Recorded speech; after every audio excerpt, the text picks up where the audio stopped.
আমির খান অভিনীত ভারতীয় চলচ্চিত্রের অন্যতম সাড়া জাগানো ছবি গজনীর সেই ভয়ঙ্কর ও আইকনিক খলনায়ক চরিত্রে অভিনয় করে পরিচিতি পাওয়া প্রবীণ অভিনেতা প্রদীপ রাওয়াত আর নেই। দীর্ঘদিন রক্তের ক্যান্সারের সঙ্গে লড়াই করার পর মুম্বাইয়ের একটি হাসপাতালে তিনি শেষ নিঃশ্বাস ত্যাগ করেন। এই সময় তার বয়স হয়েছিল ৭৪ বছর। এক মাসেরও বেশি সময় ধরে হাসপাতালে চিকিৎসাধীন থাকা এই গুণী অভিনেতার প্রয়াণে ভারতীয় চলচ্চিত্র ও সংস্কৃতি অঙ্গনে গভীর শোকের ছায়া নেমে এসেছে। মৃত্যুকালে তিনি স্ত্রী ও এক পুত্র সন্তান সহ অগণিত গুণগ্রাহী রেখে গেছেন। অভিনেতার প্রয়াণের খবরটি ভারতের সংবাদ মাধ্যম মিড ডেকে নিশ্চিত করেছেন তার ব্যবস্থাপক সিদ্ধার্থ তিওয়ারি। আবেগঘন কণ্ঠে তিনি জানান, প্রায় ৫ বছর আগে প্রদীপ রাওয়াত ক্যান্সার জয় করেছিলেন। তবে সম্প্রতি ব্যাধিটি ফের নতুন করে তার শরীরে আঘাত হানে। গত ১ মাস ধরে তিনি হাসপাতালে চিকিৎসাধীন ছিলেন এবং তার রক্তের প্লেটলেট সংখ্যা অত্যন্ত আশঙ্কাজনক পর্যায়ে নেমে গিয়েছিল। চিকিৎসকদের সব চেষ্টা ব্যর্থ করে শেষ পর্যন্ত তিনি মৃত্যুবরণ করেন। আগামীকাল ৫ আগস্ট তার শেষকৃত্য সম্পন্ন হওয়ার কথা রয়েছে।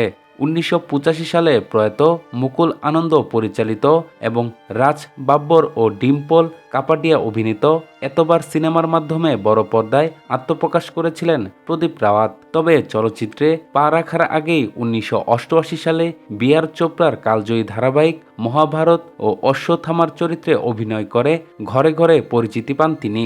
৯০-এর দশকে টেলিভিশন ও চলচ্চিত্রের জগতে সমান গতিতে কাজ করে গেছেন এই অভিনেতা।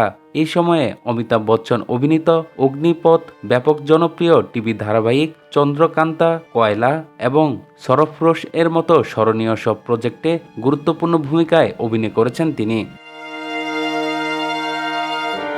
২০০০-এর দশকে টিভিতে কাজের পরিমাণ কমিয়ে দিলেও হিন্দি ও বিভিন্ন আঞ্চলিক ভাষায় চলচ্চিত্রে নিজের শক্তিশালী অবস্থান ধরে রাখেন প্রদীপ রাওয়াত।